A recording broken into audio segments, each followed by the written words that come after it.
好不容易申请到的3个月年假，丈夫说准备带我好好旅游。然而第2天，他却带着我前往他老家的路。小苏，反正这段时间你也没事干，不如就去照顾我妈吧，也能更好地促进婆媳关系。我笑了，反手就把他妈给送到了警察局。大家好，开始今天的分享之前，希望你能给人间烟火点个订阅，我将会分享更多优质的内容。原本欣喜的那股子心情，瞬间在听到这话后，瞬间荡然无存。我一脸不可置信的眼神看着驾驶位的丈夫张景云。此刻他正专注开车，显然是没有意识到我神情的变化，甚至还继续目视前方对我开口。我妈家那边虽然是乡下，但是架不住环境好。你之前不是一直跟我说，觉得城市里空气不够新鲜，想要去农家乐吗？这刚好也是一个很好的机会，对吧？既可以照顾到我妈，又可以让你好好的放松心情，一举两得呀。而且呀，乡下的物价也没有城里这么高。这段时间你带薪休假，也不用害怕超预算。说不定啊，除了照顾我妈之外，还能再存下来一笔钱呢。张景云的话语里面，3句都不离照顾他妈，而我只觉得越听越生气，连带着胸口都喘不过气来。要不是因为此刻在高速上，我真想直接让他原地停车。然而等窗外的冷风浇灌进来，我的理智逐渐回笼，我这才冷静下来。滔天的怒火之后，随之而来的就是铺天盖地的失望。喉结微微滚动，我冷静地对他开口：这是2回事情，你不要给我偷换概念。而且你之前不是亲口告诉我，趁着我休假的时间要带我去旅行吗？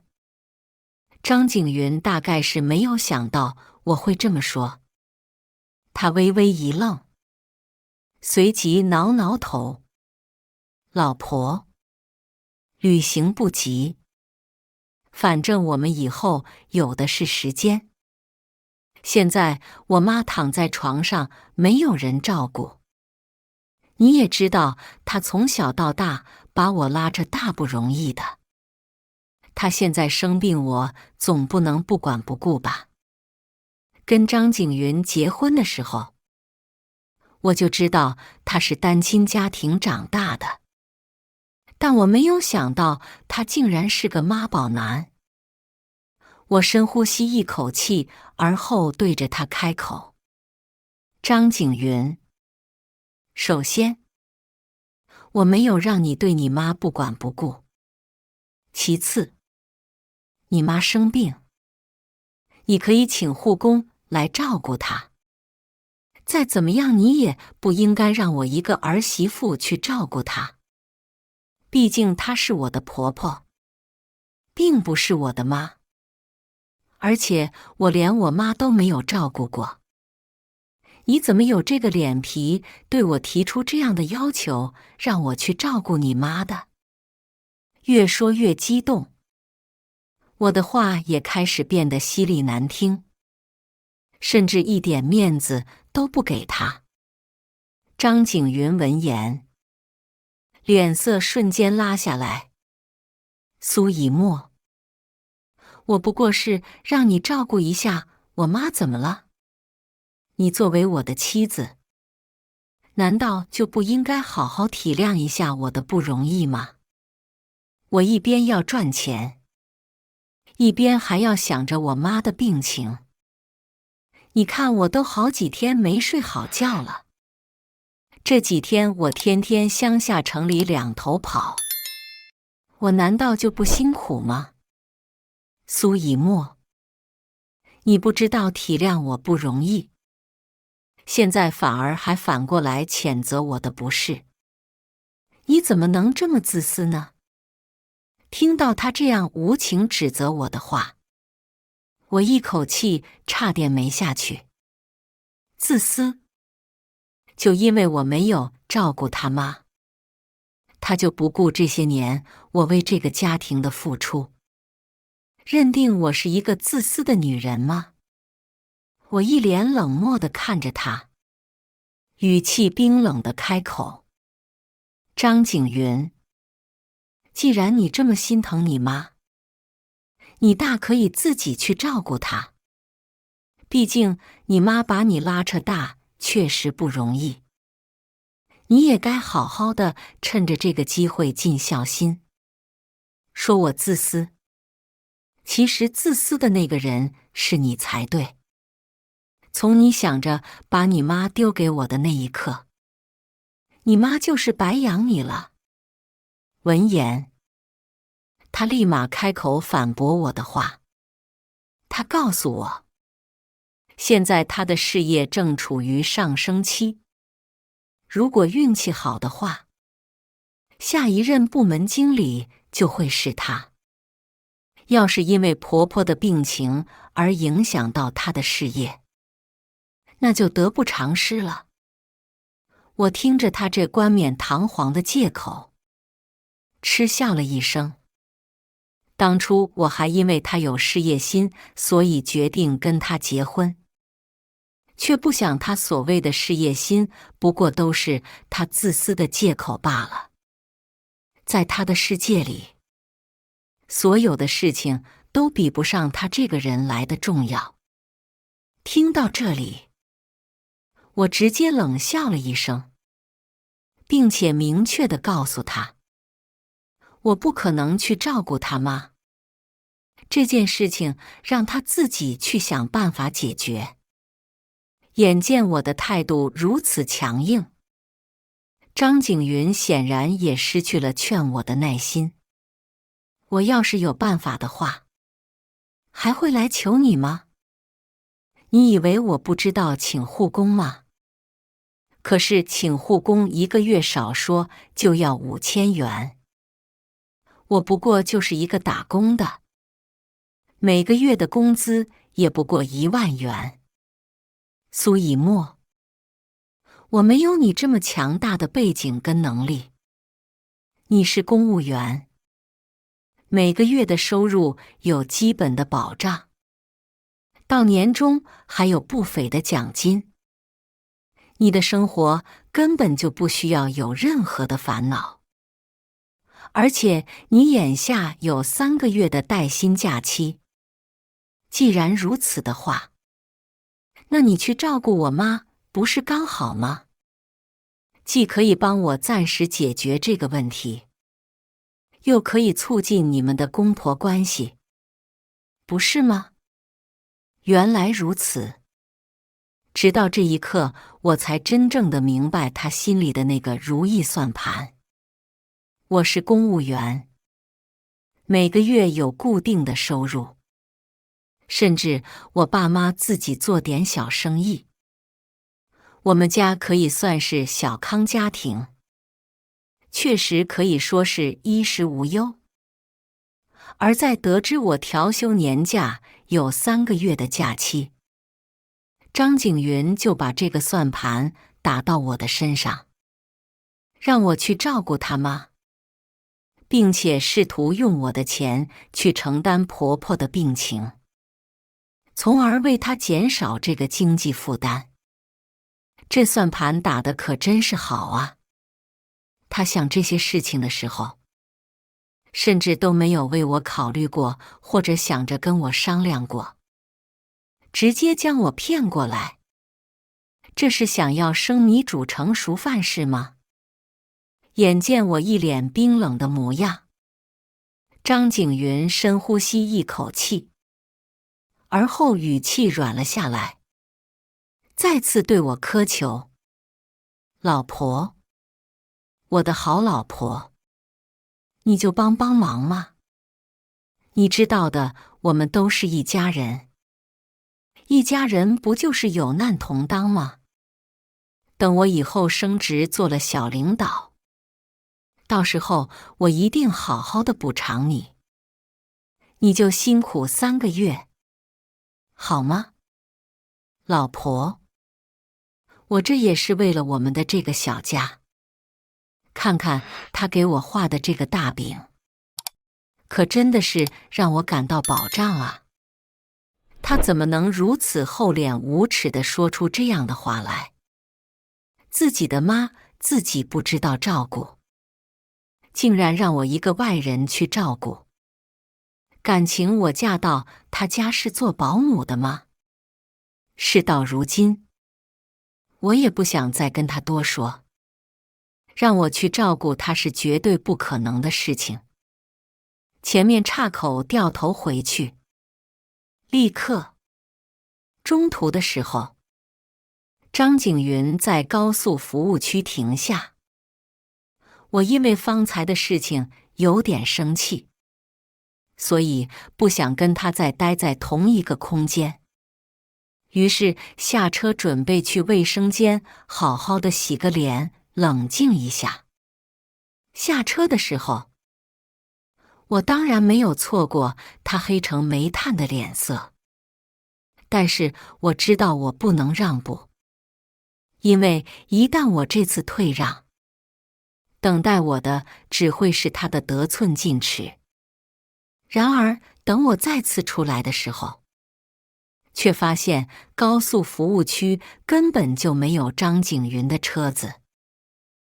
我在外面仔仔细细地查找了2遍，都没有看到熟悉的车牌号，而我的手机跟钱包也都落在车上。一时间，我懵了，甚至有些手足无措起来。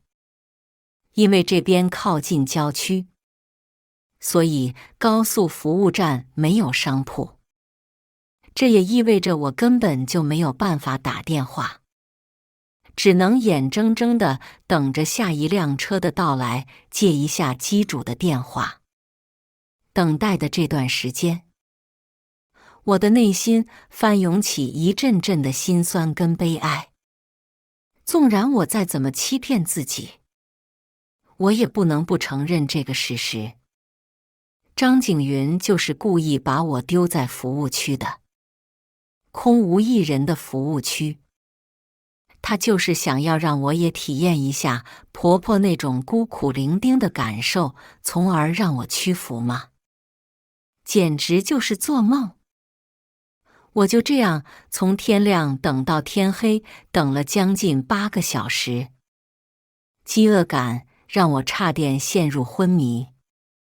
就在我以为今天会露宿在外面的时候，远处终于缓缓地驶来一辆车子。我借用车主的电话，第一时间打通了报警电话。车主见我脸色苍白，连忙将车里的面包跟牛奶递给我。食物入肚之后，我感觉自己的思绪这才逐渐回笼。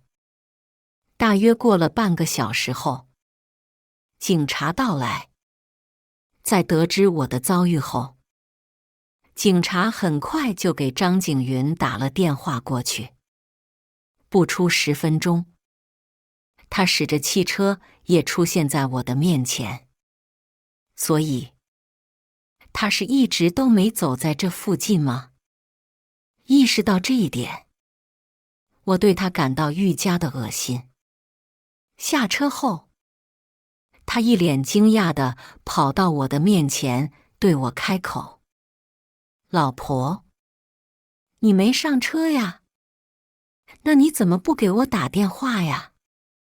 站在我身侧不远处的男警察见状，对着他露出鄙夷之情：“你老婆上没上车，你自己不知道吗？还有，她的手机跟钱包都在车上，你让她怎么跟你打电话？同志，你这老公做的也实在太不称职了吧！而且你老婆在这边等了你8个小时，这么长的时间，你都没有发现自己的老婆不见了吗？你知不知道，没有粮食跟水分的供给，人是会因为低血糖而陷入昏迷的。你这老公做的真是给我们男性同胞丢脸。见状，方才借手机给我的那个私家车大哥也纷纷指责他的不是。眼见众人开始谴责他，张景云脸色瞬间通红一片，顶着众人的压力，对着我好一番的道歉：“老婆，实在是对不起，我这段时间没有休息好，这才导致自己精神有些恍惚。你别生气了，跟我回家吧。”他伸出手就想要来抓我的手，却被我直接避开。精神恍惚，那你怎么还认识回去的路呢？张景云，我真是没想到你竟然是这样的一个渣男。结婚后，这还是张景云第一次在这样大庭广众下被我骂，他的脸色显然有些难看。他气不过，紧绷着下颚，用眼神恶狠狠地瞪着我，但又碍于有其他人在场，最终只能将这口气活生生地咽下去。我不想再坐他的车，于是请求警察将我送回家。警察点了点头，而后从他的车子里面把我的行李拿下去之放在警车上后，就驱车离开。返程回去的路上，我终究还是没忍住哭了出来。我跟张景云结婚5年，婚后我向来都是把她放在我心里的第1位。可是我真的没想到，她为了婆婆竟然会这样无情地对我，甚至算计我。要不是因为我敏锐地发现了她开车的方向不对，恐怕这个时候她都已经把我送到婆婆面前了吧。虽然他是我的丈夫，但这次他的做法真的让我感到一阵的寒心。回去后，我下定决心想要跟他离婚。可是我没有想到，这一次张景云竟然直接把婆婆给送到了我面前。我反手就请了2个人把许彤给扛到了警察局门口。张景云想要道德绑架我，殊不知这招对我没用，而且是他做出来的事情不仁，那就不要怪我不义了。门口的动静很快就惹来了警察的注意。我这抬头一看，没想到这要巧，今天值班的警察刚好就是那天在高速上开车送我回家的男警察。看到是我，他对着我微微点头一笑，随即开口问我发生了什么事情。我装作一脸迷茫的样子告诉他，我也不知道这究竟是怎么一回事情。我今天早上刚起床就看到他躺在我家门口，要不是因为他躺着看上去神志不清的模样，我还以为是家里进贼了呢。许彤急得说不出一句话来，只能在那边发出呜呜呜的声音。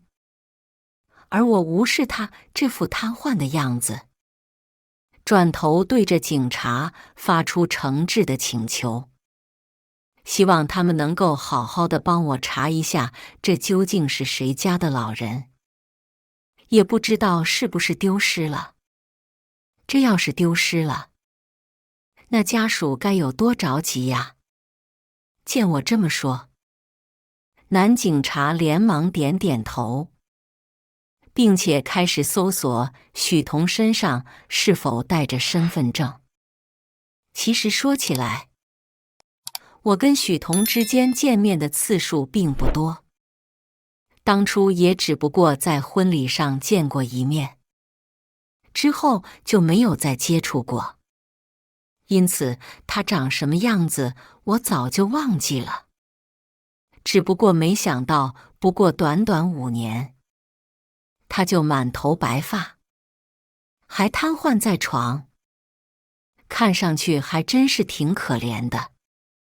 毕竟连自己唯一的儿子都是势利眼的存在，根本就不想管他。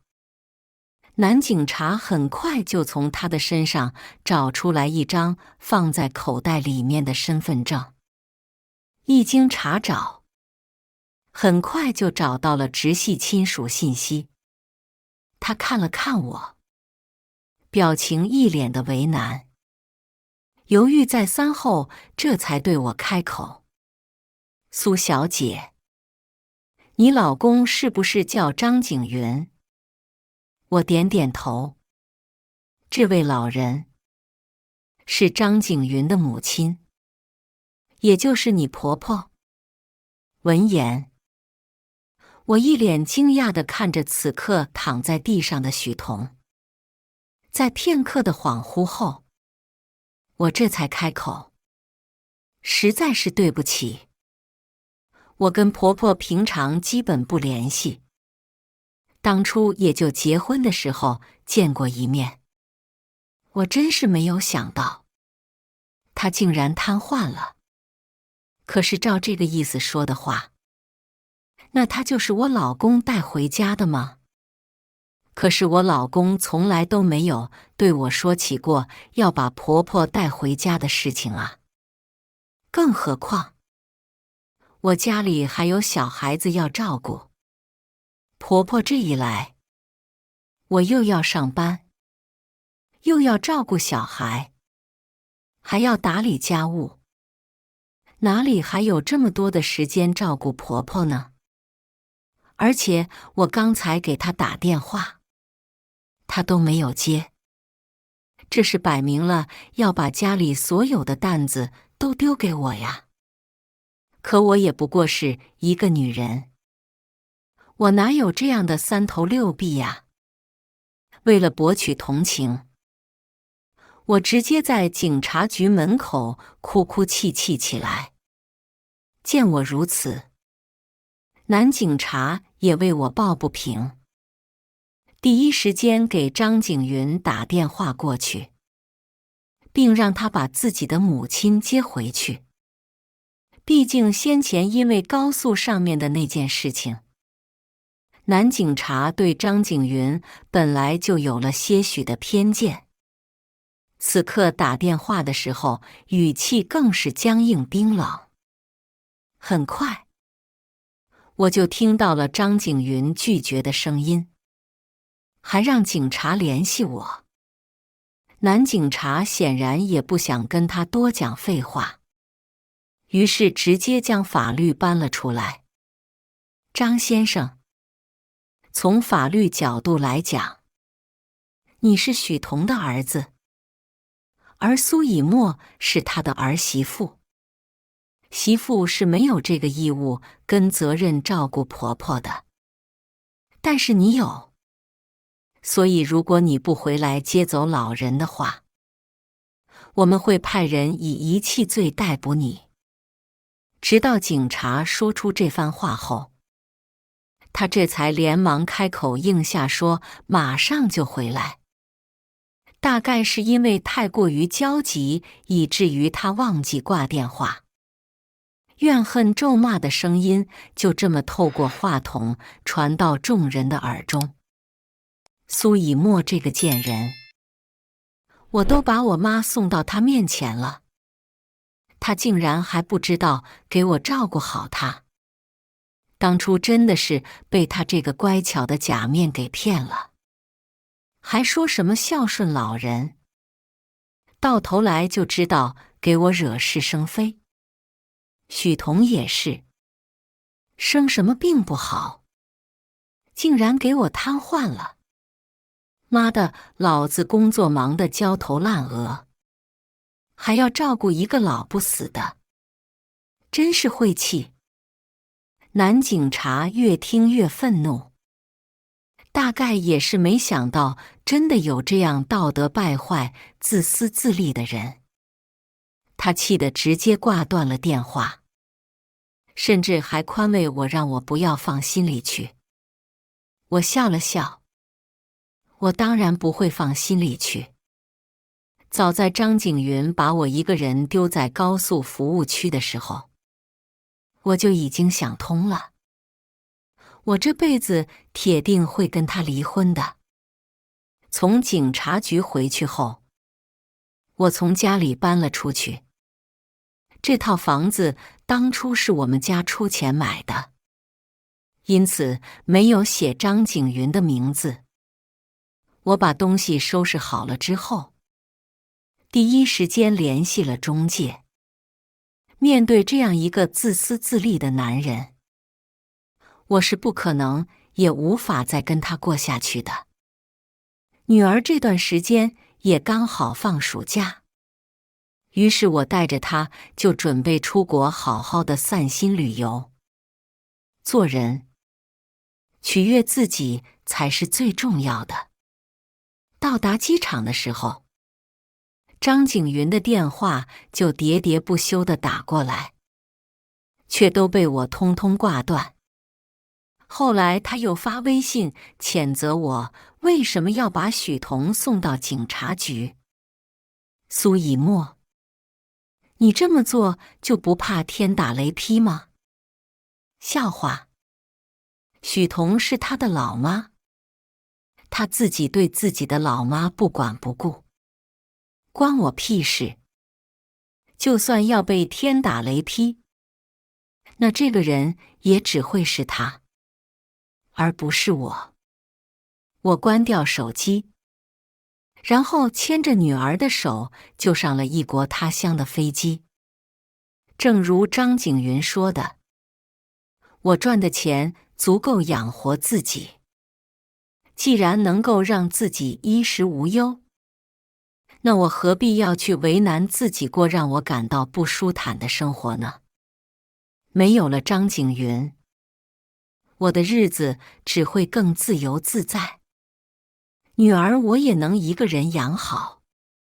带着女儿旅行的这段日子，我们在国外租了一套房子，每天带着女儿看风景，并且教她学英文，学习更多的课外知识。日子过得简直不要让太快乐。这天我拍了跟女儿一起在沙滩上玩耍的照片，发到了朋友圈。张景云看到后，立马给我打电话过来。苏以沫，你真的是太自私了。你现在只顾着跟女儿两个人享受生活，就完全不管我妈的死活了是吧？我告诉你，我们现在还没有离婚。你作为她的媳妇，就应该尽到自己该有的责任。只要你现在选择回国照顾我妈，我就可以不计较你之前做的事情。我真是被他这番话差点没笑喷，还说什么媳妇应有的责任。他说这话的时候，脸皮可真不是一般的厚啊。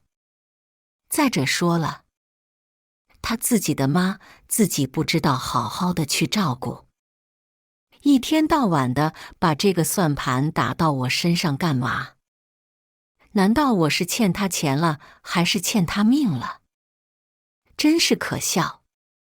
张景云，离婚协议书，我劝你还是尽快签字比较好。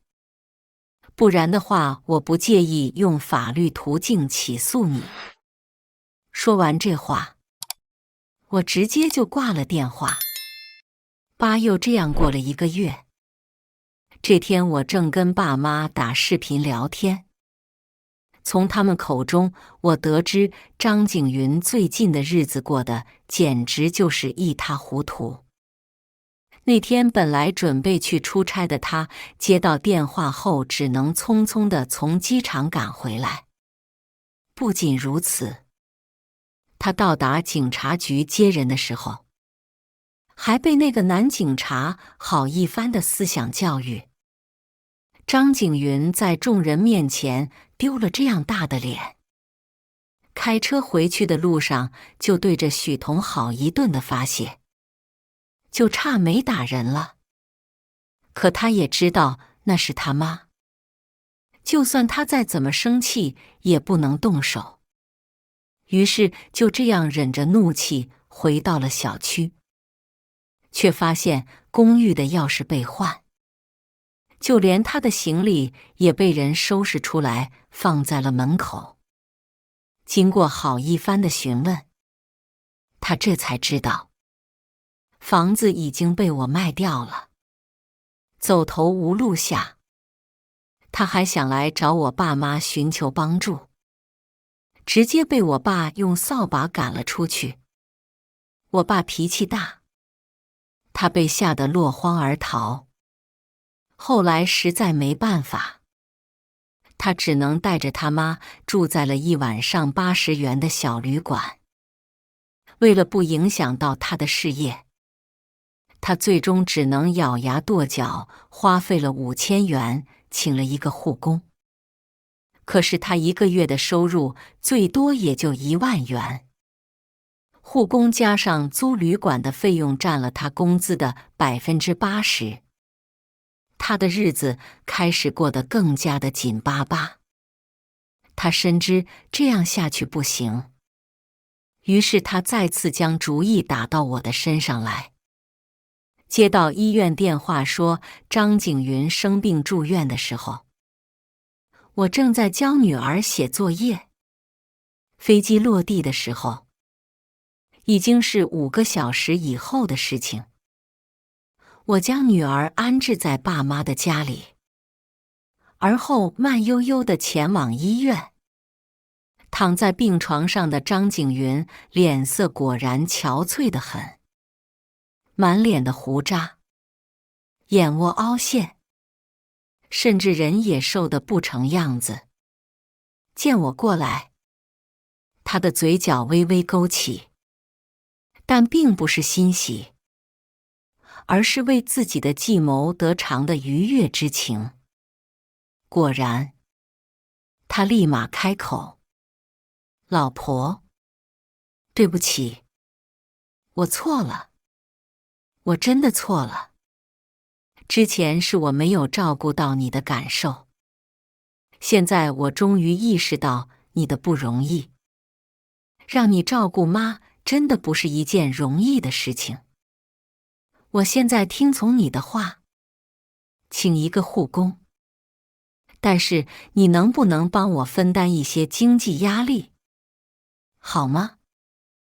我看着躺在病床上的他，一言不发，就这样沉默地看着他。见我如此，他继续给我打苦情牌：“老婆，我最近真的很不容易。我白天要上班，晚上还要照顾我妈，每天吃不好睡不好。我真的不知道这样的日子我还能怎么过下去。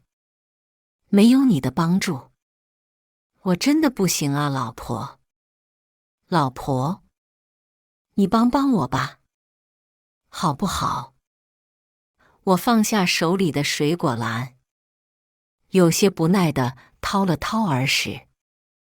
说来说去都是这么话，听得我真的是耳朵都要生茧了。而后，我无视他在我面前哭泣的模样，直接拒绝了他，不帮。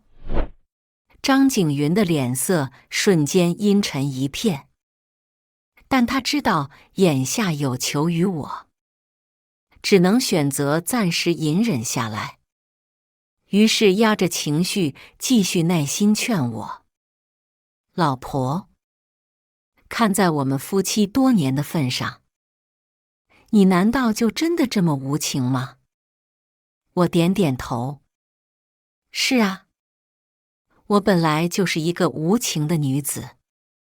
还有，我这次过来不是来看你的，而是来给你送离婚诉讼文件的。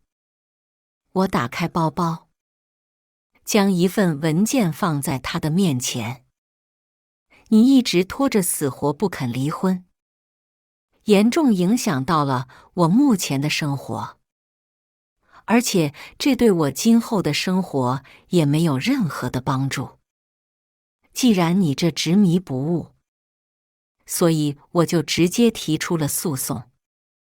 如果你想要费时间费金钱跟我打官司的话，我也不拦你，只是就怕你消耗不起。好了，我要说的话就这么多，你好好休息吧。毕竟出院之后你还要照顾你妈呢，可千万别病情加重了才好。说完这些话后，我转身离开。身后，张景云对着我的背影疯狂地怒吼咆哮，发泄自己的不满之情，甚至还拿起手边的枕头狠狠地砸向我。只可惜角度偏了，没砸到。苏以沫，我真没想到你竟然真的这么绝情。你说那些爱我的话都是骗我的话。我们家一出事，你就跑得比谁都快。你这样没有良心的女人，我当初真是瞎了眼了，才会看上你。我告诉你，你现在这样对你婆婆，难道就不怕以后等你老了生病了，女儿也会用同样的方式对待你吗？我当着她的面直接笑了出来。放心，我教育出来的女儿绝对不会像你这样毁三观。她现在很孝顺我，甚至还忘记有你这个爸爸的存在。毕竟从她出生开始，你就一直缺席她人生每一次重要的时光。还有，是我当初瞎了眼看上你这种人渣才对。别太给自己脸上贴金了。从医院离开后，我直接驱车去超市买了一堆女儿爱吃的零食跟水果，又给我爸妈买了一些日常在吃的保健品。回家后，女儿见我买了这么多好吃的，激动地直接冲到我的怀里，对着我亲了好几口。感受着女儿对我的那份喜爱，因为见过张景云的那份坏心情瞬间荡然无存。也是在这个时候，我更加清晰地明白，从小教育孩子的重要性，以及孩子成长环境的重要性。张景云这样自私的性格，其实很大一部分也是因为他妈。单亲家庭长大的孩子，因为缺乏一部分的亲情，所以导致他们的性格多少会有些偏激。他们固执地以为没有人是爱自己的，所以长期以往的自我催眠，导致他们对周边的人都没有任何的同理心，更是将自己摆在人生的第一位。当初没有及时地认识到这一点，导致我错付了这么多年。眼下我一定要悬崖勒马，一家人温馨的日子就这样过着。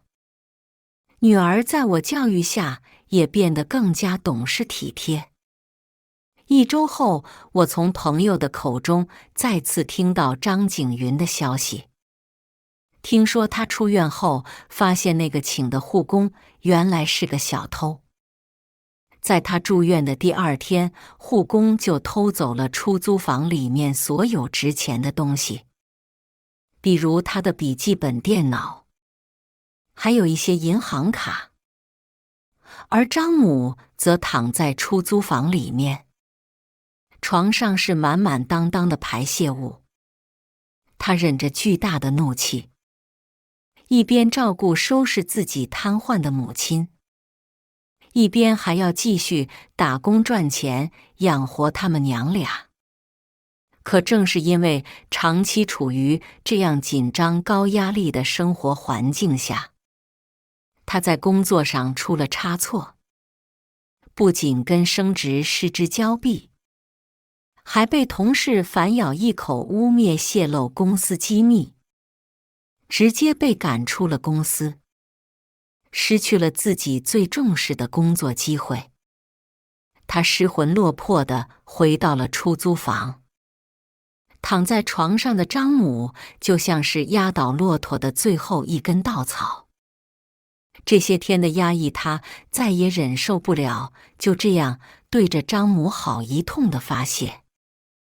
那天我碰巧过去，想要去拿他签署好的离婚协议书，却不想凑巧看到了他在屋里肆意疯狂发泄的场面。都是因为你，要不是你的话，我的工作也不会丢，我的婚姻也不会落得这样的下场。你自己被我爸发现出轨，婚姻破裂过得不幸福也就算了，现在竟然还要让我也落得跟你一样离婚的下场。你作为我妈，不知道帮衬着我，竟然还成为了我这样大的累赘。当初我就应该不管你，也不把你接过来，任由你在乡下一个人自生自灭才对。张母虽然瘫痪在床上，但是最起码的意识还是有的。听到自己的儿子这样说自己，他气得胸口剧烈的起伏，脸色涨得通红。而我在门口冰冷地看着这一切。原来，当初张母之所以会选择离婚，是因为她不甘寂寞，选择了出轨。张父发现这件事情后无法忍受，于是提出了离婚，并且连带着觉得张景云也不会是自己的亲生儿子，所以就把张景云丢给了张母。张母离婚后，去找过那个出轨的男人，可人家不过是跟他玩玩而已，根本就不会傻到去娶一个2婚的女人。直到这个时候，张母才知道原来自己是被骗的那个人。她无法接受自己的婚姻会变成这样，于是将所有的过错都推到前夫的身上，责备就是因为他不够关心自己才会导致这样，连带着张景云都被他这样教育。而在这样教育环境下长大的张景云心里也开始变得扭曲、自私。我不想一直站在这里浪费时间，于是敲了敲出租房的门，并且推开房门。见到门口站着的我，张景云的脸色微微一白。张景云，怎么说她也是你妈？她现在瘫痪在床上，你这样责备她，是觉得能改变什么事实吗？还有，你的人生是你搞成这样的下场，别总是习惯性的把一切责任都推脱在别人身上。拿到他签署好的那份离婚协议书后，我不想在这里停留太久，直接转身离开。后来他们的事情我也没有再多加关注，甚至为了避免他今后对我继续骚扰，我直接将自己的手机号都给换了。这天，我正在跟朋友聊天，你知道张景云现在坐牢了吗？看到这个消息，我落在屏幕键盘上的手微微一愣。原来，跟我离婚后的张景云过得很是狼狈，失去了工作收入的他，没有经济来承担房租，因为很快就被赶了出去，并且沦落街头。后来，他实在受不了，在一个夜晚直接将张母推进了大海里面，导致他溺水而亡。而他做的这一切都被监控拍了下来，他也因此锒铛入狱。张景云被判处了死刑。他在进监狱后，甚至还派人给我传话，说想要再见我一面，却被我直接拒绝了。事到如今，我们之间也没有什么好说的了。再次见面，只不过是浪费时间罢了。我看着不远处女儿在草坪中快乐玩耍的模样，我知道，我这一世觉得不会落得她这样的下场，因为我们处于的生长环境有满满的亲情跟爱意，而这些都是她不曾拥有的。以上就是今天分享的故事。大家有什么想说的、想吐槽的，欢迎在下方评论交流。也更希望能给人间烟火点个订阅，我将会分享更多优质的故事内容。